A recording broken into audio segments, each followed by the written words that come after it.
আমি যখন নামাজে দাঁড়াই, শয়তান ডিস্টার্ব করে, হাজার কিছু মনে এনে দেয়, হাজার ভাবনায় আমার মন চলে যায়, কিন্তু আমি তারপরও রবের সন্তুষ্টির জন্য আমি নামাজে দাঁড়িয়ে থাকি।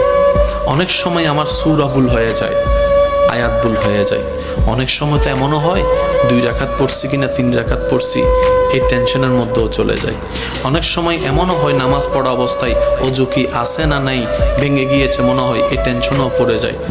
কত রকমের ডিস্টার্ব হয়, কিন্তু প্রত্যেকটা ডিস্টার্ব আমার ভালো লাগে, প্রত্যেকটা জ্বালা আমার ভালো লাগে, প্রত্যেকটা বাঁধা আমার ভালো লাগে। সে জিজ্ঞেস করছে, কেন তোর এত বাঁধা ভালো লাগে? বুঝলাম না।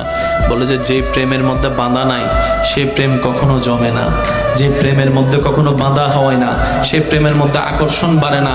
শয়তান চেষ্টা করে আমাকে বিভিন্নভাবে প্রলোভন দেখিয়ে রবের রহমতের দরবার থেকে সরিয়ে রাখতে, আর আমি আমার